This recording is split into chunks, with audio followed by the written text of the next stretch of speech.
기도하겠습니다. 감사합니다, 하나님. 하나님께서 2022년 신년 새해를 주시고 또 이 첫 주일을 주님 앞에 드릴 수 있도록 허락하여 주신 것을 감사합니다. 하나님의 은혜와 복과 사랑과 은총이 이곳에 모인 모든 이들 가운데 임하게 해주시고, 특별히 하나님께서 말씀으로 함께 하시는 그 능력이 우리의 삶을 새롭게 하며 우리의 신앙을 주님 앞에 바로 세우며 우리의 앞길을 주 앞에서 정정케 하기를 빕니다.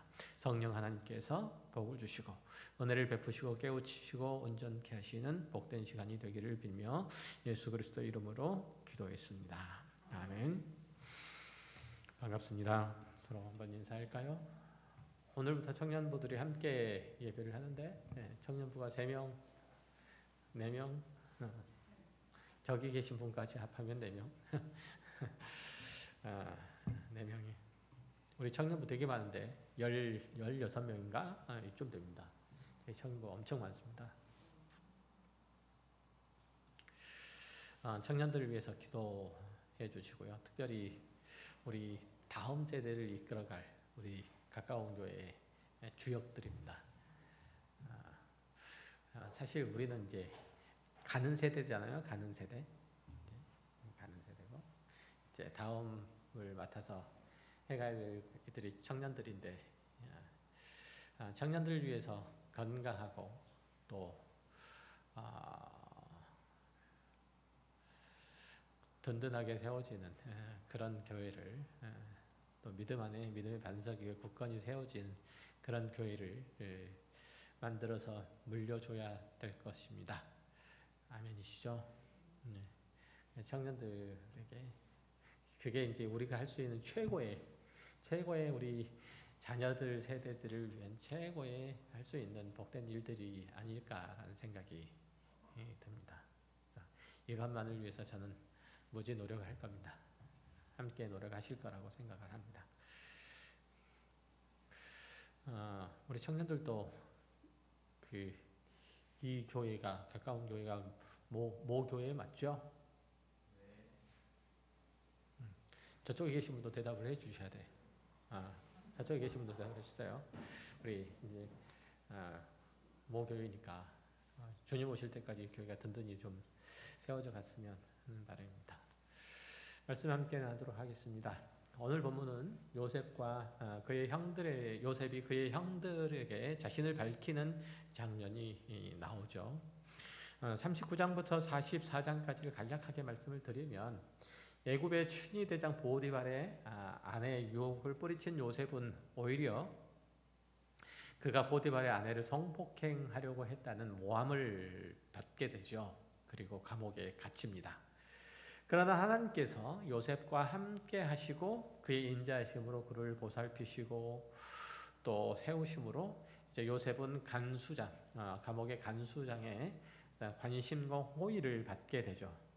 사실 히브리 노예가 애굽의 고위 관료의 아내를 희롱했다는 것은 그 죄질 면에서 가벼운 것은 아니었겠죠. 감히 히브리 노예 따위가 라는 그런 괘씸죄 이런 것들도 같이 포함되어 있었을 거예요.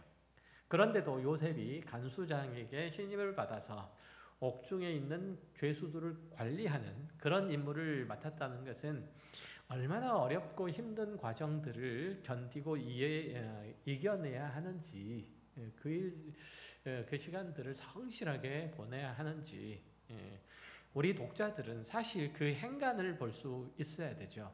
하나님께서 그에게 함께 하셨으므로, 하나님께서 그를 도우셨으므로 그가 간수장에게도 총애를 받았나 보다.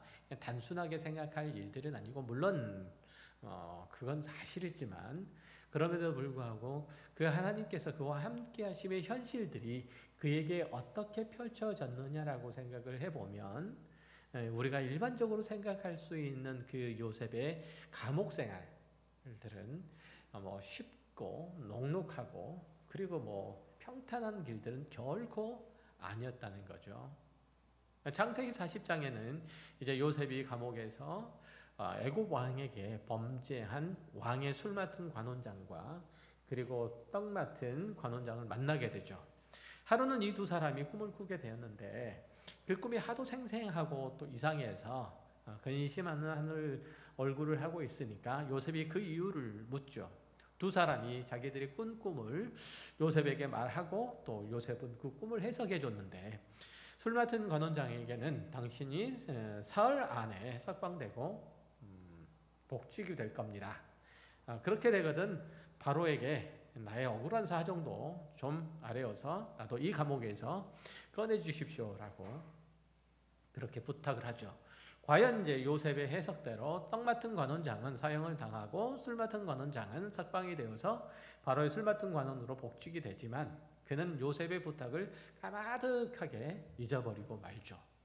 그리고 난 다음에 2년이라는 세월이 또 다시 흘러요. 그리고 난 다음에 이제 바로가 두 개의 꿈을 꾸는데 나일강가에서 풀을 뜯어먹는 살찌고 아름다운 일곱 암소가 흉하고 파리한 일곱 암소에게 잡아먹히는 꿈, 그리고 무성하고 충실한 일곱 이삭이 가늘고 얇은 마른 일곱 이삭에게 삼켜지는 꿈을 꾸죠. 바로도 역시 마찬가지로 이 기이한 꿈을 꾸고 이상하죠. 그래서 애굽의 점술가들에게 그 꿈들을 해석해 달라고 그렇게 말하지만 능히 이 꿈을 해석할 사람이 없었어요. 바로의 궁전에서는 난리가 난 거죠. 그때서야 이제 술 맡은 관원장이 자신의 꿈을 해석해 줬던 그 요셉이 생각나서 그를 바로에게 전거를 하고 또 요셉은 그 꿈을 해석해서 애굽에 닥치게 될 7년의 풍년 뒤에 올 7년의 흉년을 지혜롭게 대비하도록 하죠. 바로와 그리고 그의 신하들이 요셉의 대안이 좋게 여겨서 애굽의 총리로 삼고 애굽 전역을 다스리게 해요. 드디어 이제 요셉의 말대로 7년의 풍년이 다 끝나고 흉년이 들기 시작한 지 2년이 되자 이제 애굽과 그의 일대 광범위한 지역에 1년이 지나고 2년이 되니까 식량 부족으로 어려움을 겪게 되죠. 그리고 이제 창세기 42장으로 넘어오면 2년의 기근이 이제 애굽 전역뿐만 아니라 야곱과 그의 가족들, 가나안 땅에 살아가는 그의 가족들에게도 역시 마찬가지로 영향을 미쳐서 야곱이 그의 아들들에게 애굽 얘기를 들어보니까 거기에는 식량이 많다더라라고 식량을 구해 오도록 명령을 하죠. 그 아버지의 명령을 따라서 막내 베냐민을 제외한 10아들이 애굽에 이제 식량을 구하러 가고 그 나라의 총리가 된 요셉을 만나죠. 요셉은 형들은 알아보았지만 형들은 자기 앞에 서 있는 애굽의 총리가 자신들이 미디안 상인들에게 팔아버린 동생 요셉이란 사실을 알아보지 못하죠. 요셉은 그동안의 상황들을 알아보려고 이제 형들을 간첩으로 몰죠. 너희는 애굽을 침략하려고 적군에서 보낸 정탐꾼이 틀림없다. 이렇게 이제 단정을 해서 말하니까 그 형제들이 아닙니다. 우리는 한 집안 식구고 12형제가 있었는데 하나는 없어졌고 막내는 집에 아버지와 함께 있습니다. 그래서 이제 요셉은 그 형들에게 막내 베냐민을 데리고 오지 않으면 그들을 정탐꾼으로 그렇게 판단하고 애굽에서 나가지 못하도록 하겠다라고 말하죠. 실제로 이제 형들을 사흘 동안 감옥에 가둔 다음에 요셉은 그들을 다시 불러서 너희 중에 한 사람만 감옥에 갇히고 나머지 형제들은 다 가족에게 돌아가서 가족의 굶주림을 해결하고 막내 동생을 데리고 와라라고 하죠. 마침내 이제 시므온이 인질로 잡히고 나머지 형제들이 가나안에 있는 아버지 집으로 오죠. 아들들의 자초지종을 들은 아버지 야곱은 요셉도 잃어버렸는데 막내 동생 베냐민마저도 벌모로 줄 수 없다라고 이제 거절을 하죠. 그렇지만 애굽에서 가져온 식량이 거반 다 떨어지게 되고 그 자식들이 다시 아버지에게 강권합니다. 루벤도 이렇게 얘기를 하죠. 만약에 베냐민을 데려갔다가 함께 오지 못하면 내 두 아들을 두고 갈 테니 네 두 아들을 죽이십시오라고 강하게 이제 요청을 하고 또 유다도 내가 담보가 되어서 베냐민을 아버지 앞으로 다시 데리고 오겠습니다. 만약에 그렇지 못하면 아에게 그 책임을 물어주십시오라고 부탁을 하죠. 아들들의 이 완곡한 요청에 못 이겨서 이제 아버지 야곱은 베냐민을 내보내줍니다. 베냐민을 데리고 이제 애굽으로 다시 내려오죠. 아버지 야곱의 아들들이 다시 요셉 앞에 서고 요셉은 베냐민과 그 형제들을 잘 대접해서 보냅니다. 그때 이제 요셉이 그 형제에게 베냐민의 양식 자루에 은잔과 그 점을 칠 때 쓰는 은잔과 그리고 돈을 함께 두도록 가지고 온 돈을 함께 두도록 그렇게 해서 도둑으로 몰아가죠. 요셉의 계책에 따라서 이제 야곱의 아들들이 그 앞에 끌려오고 각자의 짐꾸러미를 뒤진 결과 베냐민의 그 짐꾸러미에서 곡식 더미에서 은잔과 그리고 돈이 발견되죠. 그러자 요셉이 그 형제들을 시험해서 짐꾸러미에서 내 잔이 나온 자는 내 종이 돼야 된다라고 그렇게 이제 베냐민을 끌어오도록 하죠. 형제들이 다시 이제 요셉에게 자비 사정들을 얘기를 하죠. 큰일 났죠. 아버지에게 그렇게 호언장담을 하고 맹세까지 해가면서 동생을 데리고 왔는데 동생을 데리고 오지 못하면 아버지 야곱에게 큰 상심거리가 될 거다라고 생각을 하게 된 거죠. 그러니까 그렇죠. 그래서 연로한 아버지가 그것에 충격을 받아서 돌아가실지도 모르니까 제발 한 번만 더 봐달라고 그렇게 얘기를 하죠. 거기다가 이제 요셉도 유다도 요셉에게 한마디를 더 붙여요. 차라리 내가 주인의 종이 될 테니까 나를 붙잡아 주시고 그리고 우리 막내 베냐민만은 돌려보내 주십시오. 얘는 우리 아버지 연로하신 아버지의 희망입니다라고 간곡하게 부탁을 해요. 그리고 이제 창세기 45장에 오면 요셉이 울면서 그 형들 앞에서 자기 정체를 드러내죠. 그리고 자기가 그 자신을 애굽에 판 것과 그동안 자신이 죽을 고생을 한 모든 일들 그것이 하나님께서 준비하신 일일 뿐이고 형들에게 책임이 있는 것이 아니라고 말하죠.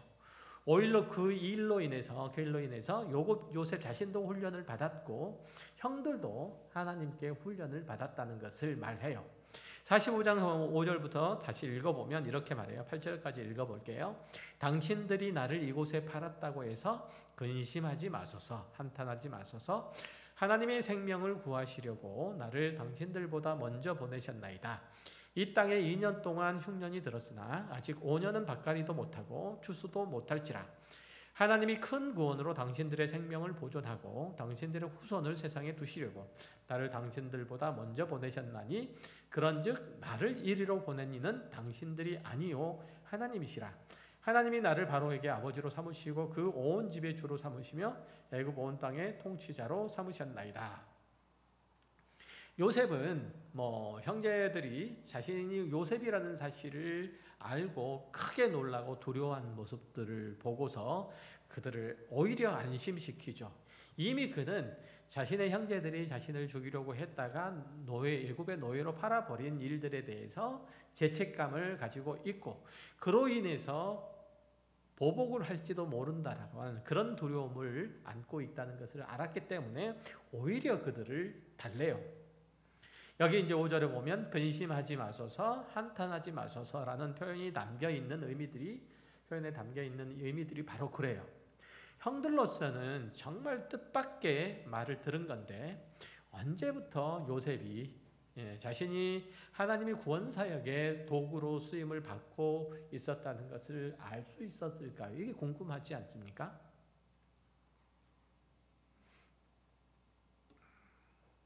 거의 기러기 쇠잔에서 어찌할 바를 모르고 계시는 우리 가까운 교회 성도님들.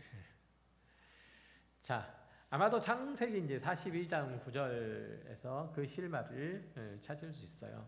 이렇게 얘기를 하죠. 42장 9절에 보면 요셉이 그들에게 대하여 꾼 꿈을 생각하고 그들에게 이르되 너희는 정탐꾼들이라 이 나라의 틈을 엿보려고 왔느니라 이렇게 얘기하죠. 그러니까 요셉은 형들이 곡식을 구하려고 자신들에게 와서 절하는 것들을 보고서 불현듯 떠오른 게 있었겠죠. 그죠? 뭐가 떠올랐을까요? 어렸을 적에 꾼 꿈을 생각을 해낸 거죠. 그 장면들을 보고 아하 이런 생각이 들었겠죠. 그러니까 그 꿈을 꾼 것이 바로 이 순간을 위한 것이었구나. 하나님께서 이 극심한 가뭄들을 통해서 아버지와 온 가족을 애굽으로 이주시키고 이곳에서 한 민족을 이루시겠다는 그 약속을 이루시려고 하는구나 라는 이러한 하나님이 여태까지 이끌어 오시는 하나님의 선하신 섭리를 이제 알 수 있게 된 거죠.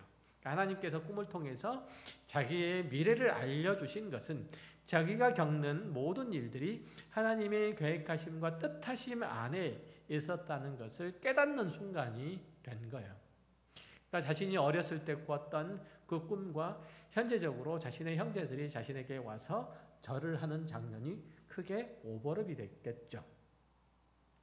그래서 이제 그의 형제들에게 그렇게 고백을 할 수 있게 된 거예요. 45장 7절에서 8절을 보면 하나님이 큰 구원으로 당신들의 생명을 보존하고 당신들의 후손을 세상에 두시려고 나를 당신들보다 먼저 보내셨나니 그런즉 나를 이리로 보낸 이는 당신들이 아니요 하나님이시라. 하나님이 나를 바로에게 아버지로 삼으시고 그 온 집의 주로 삼으시며 애굽 온 땅의 통치자로 삼으셨나이다 라고 고백을 함으로써 자신의 전 생애가 하나님의 손 안에 있었음을 고백하고 또 자연스럽게 그 형들과도 화해를 하죠. 창세기 45장 특별히 이 장면은 우리들에게 그래서 굉장히 많은 것들을 가르쳐줘요. 하나님께서 요셉의 인생뿐만 아니라 그의 형들의 인생까지 간섭하시고 경영해 오셨다는 점이에요. 우리는 일반적으로 생각할 때 신앙의 승리를 이룬 자는 적어도 남들보다 나은 정도, 나은 수준의 신앙에 이른 자가 훨씬 더 칭찬을 받을 만하다고 여기죠.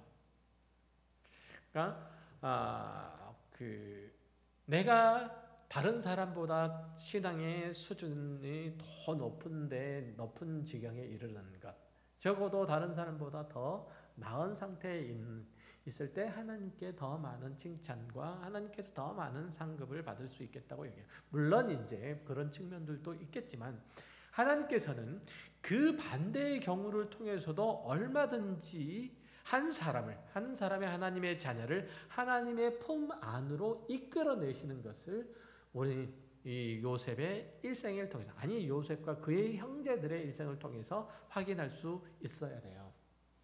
요셉의 인생 여정은 참으로 드라마틱한 요소들이 굉장히 많죠. 형들의 못된 계획에 희생되어서 억울하게 종으로 팔렸다가 무고를 당해서 감옥에 갇히고 거기서 구사일생으로 애굽의 간원들의 꿈을 해석해주고 바로의 꿈을 해석해 줌으로써 총리까지 되는 기막힌 반전을 이루어내죠. 그러나 성경이 결국은 보도하고 싶어하는 것은, 결국 우리들에게 알려주고 싶어하는 것은 요셉이 총리가 되었다는 사실이 아니에요. 요셉은 하나님의 백성을 구성하고 또 보호하기 위한 하나님께서 그의 손길로 사용하는 일꾼이 된 것이지, 하나님의 도우심으로 자기의 영광과 부귀를 축적한 인물로 묘사된 것은 결단코 아니라는 점이에요. 그러니까 가만 생각을 해보시면 창세기 37장으로부터 시작해서 쭉 이어지는 요셉의 일대기가 그래요. 그가 하나님께서 큰 구원으로 당신들의 생명을 보존하시고 당신들의 후손을 이 세상에 두시려고 나를 당신들보다 먼저 보내셨습니다 라고 하는 그 고백이 바로 그런 거죠. 요셉이 총리가 되었다는 사실보다는 이 고백을 할 수 있었다는 사실이 우리는 훨씬 더 우리의 마음에 깊이 새겨야 되는 내용이에요. 뭐라고요? 하나님이 큰 구원으로 당신들의 생명을 보존하고 당신들의 후손을 세상에 두시려고 나를 당신들보다 먼저 보내셨습니다. 지금 요셉은 누구와의 언약을 생각하고 있는 거죠? 그의 할아버지, 아니지, 증조 할아버지지, 아브라함과의 언약을 생각하고 있는 거예요. 하나님께서 그와 맺으신 언약을 상기하고 그 언약을 하나님께서 신실하게 이루시려고 지금 자신을 애굽 땅에 보내셔서, 그리고 그의 가족들을 애굽에 이전시켜서 이 애굽 땅에 애굽의 바로와 그의 신하들에 의해서 우산이 되게 하셔서 그의 번성한 국가로 세우시고자 하는 하나님의 백성으로 키우시고자 하는 하나님의 놀라운 계획 가운데 그가 쓰임을 받고 있다는 사실을 알았다는데 그렇게 깨달았다는데 그의 어려움의 시간들의 의미와 가치가 있는 거예요.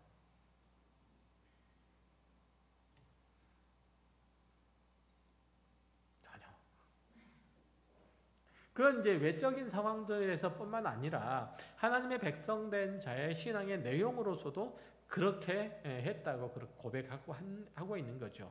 외적인 상황들도 그랬을 뿐만 아니라 자신이 요셉 자신으로 하여금 이 일들을 하나님께서 그 구원사의 한 중요한 인물로 그를 세우시고 여기까지 만들어 오시되 자신의 외적인 조건, 총리로서 애굽의 총리로서 자신이 외적으로 그 역할들을 할 수 있는 그런 역량들을 갖추게 하셨을 뿐만 아니라 내적으로도 신앙인 면에서도 하나님께서 그렇게 자신이 하나님의 구원 사역들을 구원의 섭리들을 그렇게 이끌어가는 그 과정 가운데 자신을 두었노라고 그렇게 믿을 수 있는 그 믿음의 고백들을 하나님께서 만들어내셨다는 것.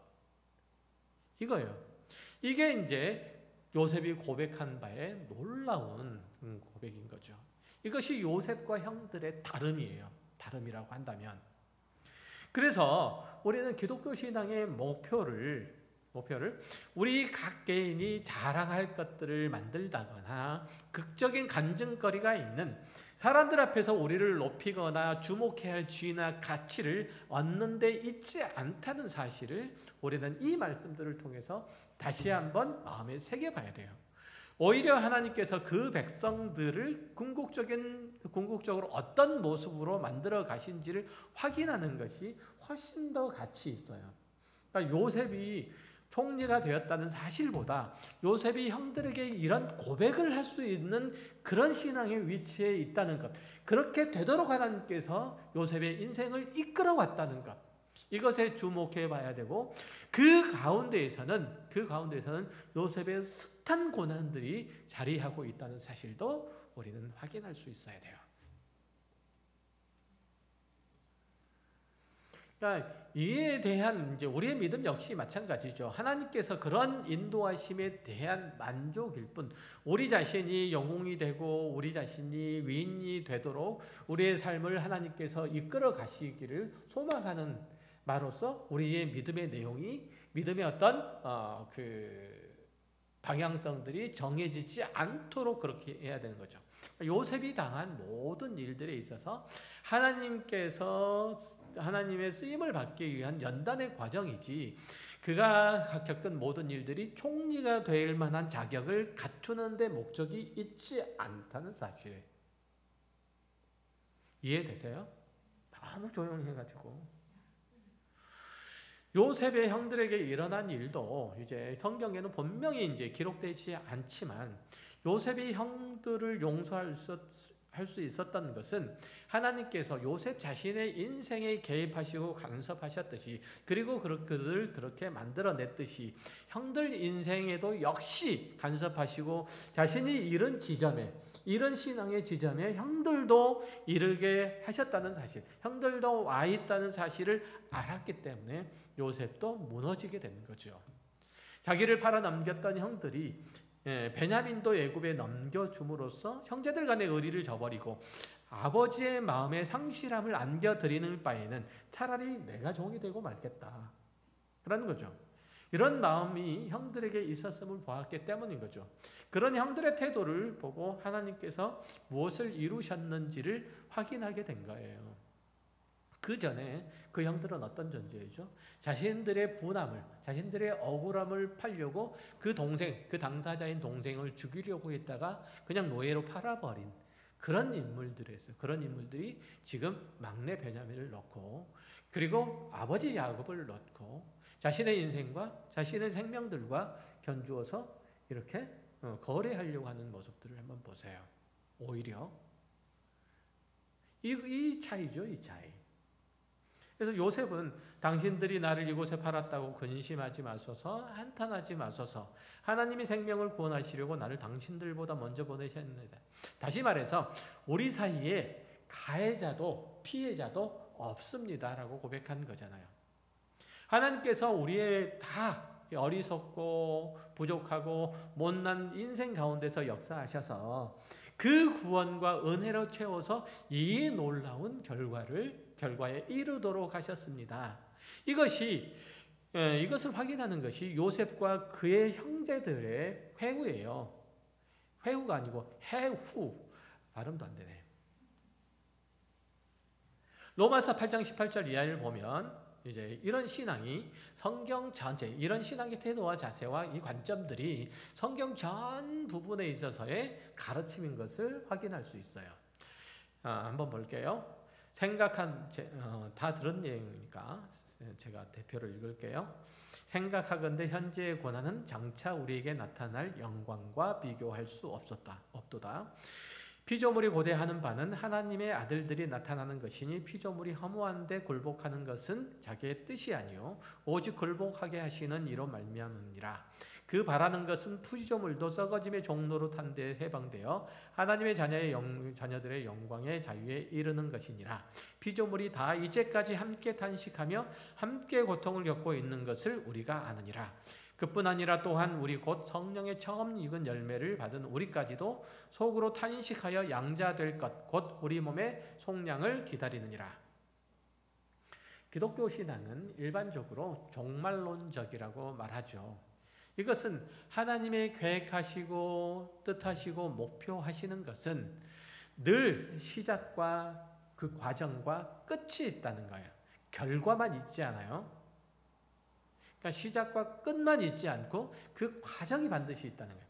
그리고 또 그 사이에 간격이 존재하고 단계가 있어서 그 과정이 있으면 마지막 완성, 끝은 잘 드러나지 않는다는 거예요. 그러니까 우리가 하나님께서 이루시는 종말론적인 완성을 위해서 우리가 늘 완성을 향해서 우리의 생애가 쭉 가게 되는데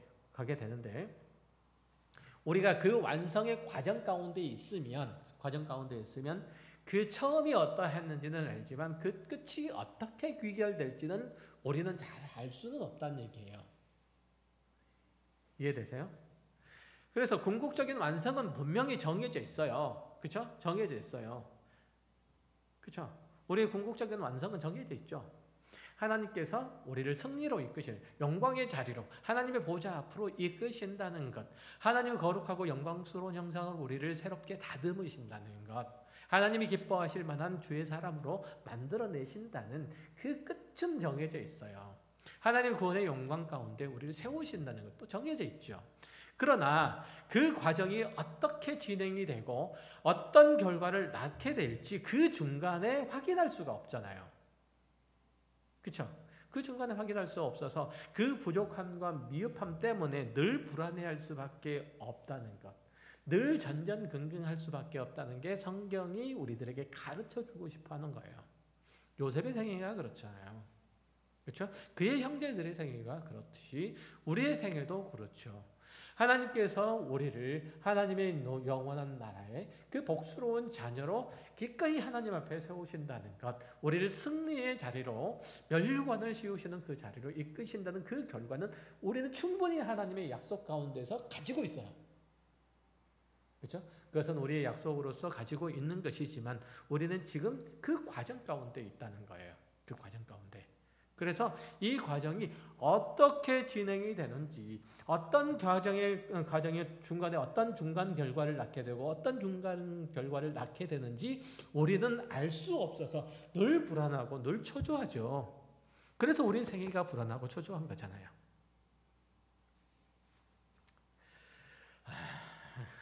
그죠? 그렇게 알아듣기를 바랍니다. 그래서 우리는 힘들지만 어렵지만 그럼에도 불구하고 우리가 하나님께서 붙드시는 하나님의 그 전능하신 손길에 붙들려 있어서 우리는 완성의 단계에 이르르고 만다는 거죠. 그리스도인은 그래서 누구를 바라보게 되냐면 예수 그리스도를 바라보게 되죠. 그러니까 성령의 처음 익은 열매, 즉 그리스도인으로 그리스도의 부활하심으로 말미암아 허락된 부활 생명을 소유하고 있다는 사실을 우리는 꼭 간직하고 꼭 새겨야 되는 거예요. 부활 생명이라고 하는 것은 그리스도인 각자가 하나님과의 관계가 다시는 끊어지지 않는 영생을 얘기를 하는 거잖아요. 그런데도 우리의 육신은 죽고 우리의 신앙은 완성되지 못해서 오히려 우리가 고통 가운데서 신음하고 있는 거예요. 이게 이제 우리의 신앙의 현실이에요. 그러니까 우리는 예수 그리스도의 죽으심과 부활을 통해서 우리의 결과는 딱 받아놓고 있어요. 성적표는 다. 그렇죠? 그렇지만 우리의 현실은 그렇지 못하다는 거죠. 나는 왜 이럴까? 나는 왜 이 모양일까? 나는 왜 이렇게 약하고 비루에 빠져 있을까? 이런 생각을 하는 것. 이런 고백을 하는 게 정상이죠. 지금은 완벽할 수는 없어요. 그 완전함은 주님께서 재림하셔서 우리에게 변화된 영혼을 허락하실 때만 이루어질 거예요. 하나님께서 우리들에게 구원을 허락해 주셨지만, 구원을 약속해 주셨지만 그것을 현실적으로는 다 누리지 못하고 소망할 뿐이죠. 이것이 기독교 신앙의 굉장히 중요한 특징이에요. 그래서 모든 성도는 하나님의 구원의 약속 가운데 있기 때문에 믿음을 지키고 살아요. 지금 내 모습이 끝이 아니라 하나님의 선하신 인도하심으로 말미암아 완성에 이르른다는 이 결론을 우리는 가지고 사는 거예요. 이것이 기독교 신앙의 또 하나의 굉장히 큰 특징이에요. 지금 이 모양이지만 이 모양이 우리의 궁극적인 결과를 만들어내지 않는다. 우리의 궁극적인 결론으로 그렇게 지금 내 모습이 정해지지 않는다. 이런 얘기입니다. 하나님께서 시작하셨으니까 하나님께서 이루시리라는 하나님의 주권을 믿는 믿음 안에서 우리는 그래도 위로하고 사는 거예요. 그래도 희망을 품고 사는 거죠. 오늘 이 모양이, 오늘 이 삶의 내용이 나의 끝을 결정하는 것은 아니다. 사실 요셉과 그의 형들의 인생은 그들이 어떤 자리로 인도해 가는지를 사실은 모른 채로 인도됐잖아요. 요셉은 알았어요. 그의 형들은 알았어요. 자신들이 행한 것과 비교할 수 없는 놀라운 결과물들을 사실은 그들은 받고 있었던 거예요. 지금 요셉과 형들이 해오가는 시점에 모든 성도들의 신앙의 인생들이 그렇죠. 우리는 하나님 앞에서 상 받을 만한 일들을 해서 어떤 보상을 받는 것이 아니라 내가 노력해서 취득한 것으로 신앙의 명맥들을 이어가는 것이 아니라 하나님의 은혜와 긍휼과 사랑으로 그리고 그의 신실하심이 우리 안에서 시작과 과정과 결과를 만들어내시기 때문에 더욱 믿음으로 견딜 수 있는 거예요. 발음이 또 안 되네. 언감생심. 우리가 하나님 앞에서 고개를 들고 하나님의 자비를 구할 만큼만 배포, 그 자신감 이런 게 있었을까요? 그렇지 못하잖아요. 우리는 하나님 앞에 은혜를 구할 만한 그럴 만한 우리의 삶의 내용들을 가지고 있지도 못해요. 그럼에도 불구하고 하나님께서 우리들에게 은혜를 구하라 하시고 그럼에도 불구하고 하나님께서 당신을 향한 우리의 믿음을 허락해 주시고 그럼에도 불구하고 하나님께서는 우리의 99번의 실패와 한 번의 성공을 통해서라도 하나님께서는 당신이 만드시는 그 결과에 우리를 이끌어내시기 때문에 우리는 용기 백배할 수 있는 거예요. 우리는 자신이 열심을 내지 않는 시간들은 정말 무의미하고 그리고 실패했다고 생각을 해요. 물론 우리의 신앙의 책임은 우리의 각자의 몫이라는 측면에서는 그렇죠. 그러나 그런 시간에도 하나님께서는 일하시고 고치시고 채우신다는 사실이에요.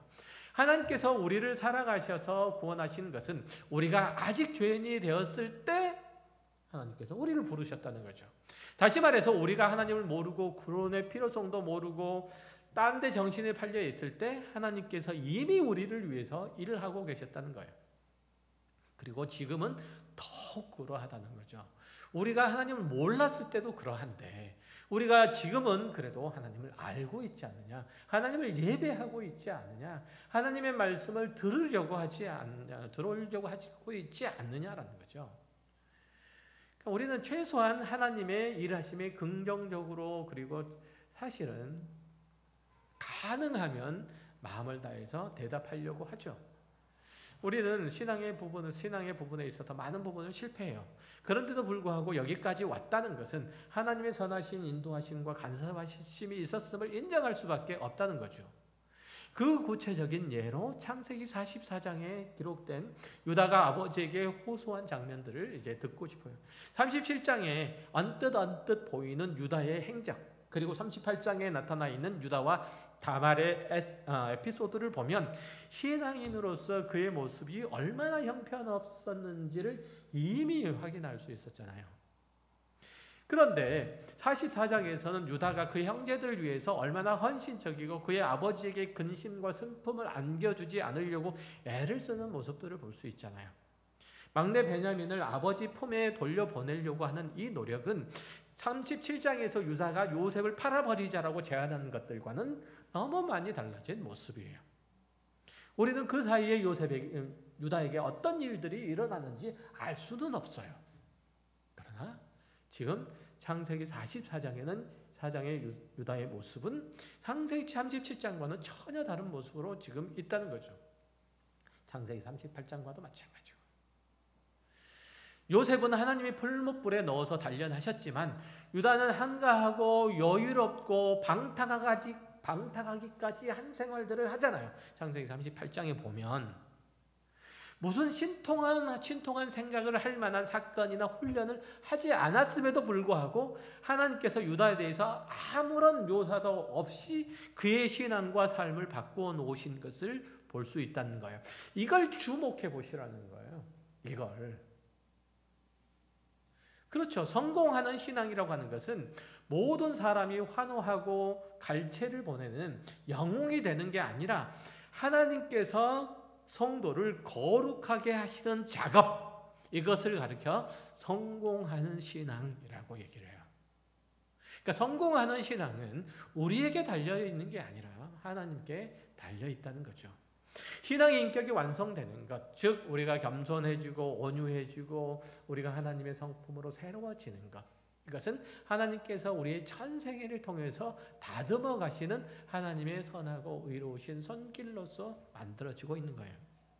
그러니까 우리의 삶의 힘과 능력이 하나님께로 나와야 되고, 그래서 은수를 사랑하고 자신을 핍박하는 자를 위해서 기도하고 자신을 낮추고 그리스도를 앞세우고 하나님의 은혜를 구하는 자리로 우리는 그래서 가야 하는 거죠. 성도들이 가장 괴로워하는 것들은 그럴 거예요.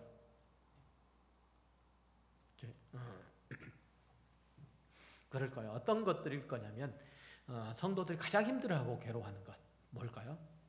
아마 그거예요. 매일매일 반복되는, 매일매일 소모되고 매일매일 지치고 무료하고 한심해 보이는 그 시간들이에요. 나는 주중에 주일날만 빼놓고 월요일부터 시작해서 토요일까지 맨날 밥하고 빨래하고 흔히 얘기하는 소뚜껑 운전하는 것밖에 없는데, 이러고서 하나님 앞에 가면 하나님께서 나에게 뭐라고 하실 건가? 내가 그리스도인으로서 뭔가 힘있고 능력있게 내 인생이 펼쳐지면 좋을 텐데 왜 하나님께서는 저 사람처럼 나를 사용하지 않으시고 나에게 소뚜껑 운전하는 운전사로 나를 세우셨나? 괴롭죠. 힘들지 않아요? 원망스럽지 않습니까? 나를 다윗처럼 솔로몬처럼 그렇게 세워줬으면 좋겠는데 왜 나를 그냥 선남선녀 필부필녀 이런 걸로 세우셔서 그냥 매일의 일상을 애들하고 남편하고 주변에 있는 사람들하고 지지고 볶고 하는 것들로 내 인생을 마무리 짓게 하는가? 한심하죠. 극적으로 신앙의 현실이 변화되는 것들이 있고 거기에 큰 믿음으로 대처하고 어려움들을 극복하고 하나님께서 주시는 보상을 얻어내는 일들이 일어나야 되는데 그렇지 않다는 점이에요. 그러나 그런 속에서도 하나님께서 요셉을 만들어 오셨듯이 우리 성도 각자를 채우시고 만들어 간다는 사실이에요. 마치 유다를 만들어 가신 것처럼 그리고 루벤을 만들어 가신 것처럼 그렇게 만들어 가신다는 거예요. 하나님의 통치 아래서는 사소한 것도 외면해도 좋을 것도 무가치한 것도 그리고 우연한 것도 결단코 없다는 사실이에요. 그래서 버릴 게 하나도 없네. 소 한 마리 잡으면 버릴 게 하나도 없잖아요. 마찬가지로 우리의 신앙 인생에서도 보면 버릴 게 하나도 없는 거예요. 그렇죠? 하나님의 입장에서 보면 8년간 요셉이 총리의 자리에 들어간 것도 그가 하나님의 경륜을 그리고 섭리를 이해하고 믿음으로 고백한 것도 사실은 기적이거든요. 그리고 그의 형제들이 요셉에게 가해자였고 자신들이 저지른 일로 인해서 얻은 것은 양심의 가책 이거밖에는 없지만 그 가책이 자기를 부인하고 상대방을 위하는 자리까지 가게 한 거예요. 그 가책이 아버지를 위하고 베냐민을 위하는 자리 여기까지 가게끔 만든 거죠. 우리도 신앙의 가책을 느낄 때가 많죠. 그래서 늘 절망하죠. 늘 힘들어요. 그러나 거기서 끝나서는 그래서 안 되는 거예요. 그것이 신앙의 겸손을 만들어야 되고 하나님의 은혜를 더 많이 구하고 더 엎드린다면 그것은 어찌 보면 맞는 표현들인지는 모르겠지만 그것이 오히려 더 유익이에요. 유익. 신앙의 승승장구를 해가고 다른 사람들에게 보란듯이 어떤 신앙생활을 해나가는 것보다 내 삶을 펼쳐나가는 것보다 훨씬 더 유익된 일들이에요. 우리의 신앙의 성과가 다른 사람에게 나같이 해봐 라는 것으로 생각된다면 그렇게 나간다면 오히려 내 잘 나가는 삶의 어떤 내용들이 결국은 형벌이죠. 내가 이것 때문에 내가 가지고 있는 것들 때문에 내가 이룬 것들 때문에 나는 그래도 별 부족함이 없이 마치 하나님이 없이 살아도 되는 것처럼 뭐 그렇게 여겨버리면 뭐 그 이상 형벌이 어디 있어요. 여러분의 신앙의 현실들이 그래서 어떠하더라도 2022년 한 해 동안에 그리고 지난 1년 동안 어떠하더라도 하나님께서 반드시 여러분은 승리의 자리로 이끌어 가실 거예요. 그것을 인정하고 믿음으로 충성하고 순종하면 더 많은 감사와 기쁨으로 신앙생활을 하게 될 거예요. 그러나 그 승리의 약속들 때문에 어리석은 결정을 하고 무책임한 행동들을 하면 하나님께서 그 거스르심을 보여주실 거예요. 네가 잘못하고 있어. 이 길로 가면 안 된다라고 말씀하실 거예요. 그렇게 되면 멀리 돌아가죠. 입에서 단내가 나게 되고, 그죠? 입에서 단내가 나게 되고, 그리고 비 오는 날 운동장에 먼지가 나도록 뛰는 수밖에 없게 돼요. 지만 춥죠. 그것은 각자 책임이고 각자가 얻을 결과물들이에요. 부디 어떤 순간에도 하나님과 멀어지지 마시기 바라요. 어떤 상황 가운데서도 하나님의 선하신 손길들을 외면하지 마시기 바라요. 그거는 미련한 거예요. 그거는 하나님께서 우리를 향해서 가지고 계신 뜻과 계획 그리고 그 목적을 거스르는 일들이에요. 그 거스름 때문에 하나님께서 우리를 끝까지 이끌어 가시는데 실패하지는 않을 거예요. 그렇지만 그 거스름 속에서 마치 물을 거슬러 가듯이 그 거슬러 가는 길들은 굉장히 어렵고 힘들어요. 제가 정초부터 1월 1일부터 여러분에게 신앙의 협박을 한번 하겠습니다. 그리고 마칠게요. 괜히 쓸데없는 일 하지 마십시오. 쓸데없는 하지 마시고 하나님께서 기뻐하시는 그 자리에 있으세요. 그리고 하나님께서 주시는 것들 낼름낼름 잘 드세요. 거절하지 마시고.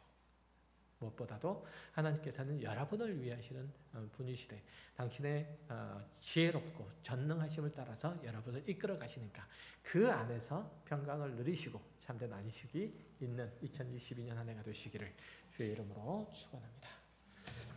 기도하겠습니다. 하나님 아버지 감사합니다. 하나님께서 우리를 삶의 어떤 순간 어떤 상황 가운데 두신 것은 그 모든 상황 가운데서 하나님의 선하시고 은혜로우시고 지혜로우신 뜻을 이루시고자 하심입니다. 하나님의 궁극적인 섭리의 완성 가운데 우리를 두시고자 하심입니다. 이 사실을 이해하게 하시고 믿음으로 갖게 하시고 어떤 절망적인 상황 가운데 있더라도 그렇게 우리를 향하신 하나님의 선하신 뜻들을 잊어버리지 아니하는, 그래서 용기를 잃어버리고 포기하지 않는 그런 하나님의 사람들 다 되게 하여 주옵소서. 2022년 한 해를 주님 앞에 맡겨드리오니 주님께서 친히 사용하시되 우리를 하나님을 닮은 하나님의 형상을 회복한 귀한 주의 백성으로서 우리들의 모습이게 하여 주옵소서. 감사드리며 예수 그리스도의 이름으로 기도했습니다. 아멘. 여호와는 내게 복을 주시고 너를 지키시기를 원하며 여호와는 그 얼굴로 내게 비추사 은혜 베푸시기를 원하며 여호와는 그 얼굴을 내게로 향하여 두사 평강 주시기를 원하노라.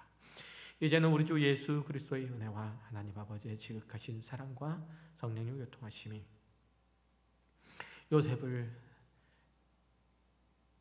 그 선하신 인도하심으로 결국은 승리하게 하셨던 것처럼 그의 승리 안에서 또한 우리의 승리를 바라는 이곳에 모인 가까운 교회 모든 성도들 머리 위에 이제로부터 영원토록 함께 있을지어다.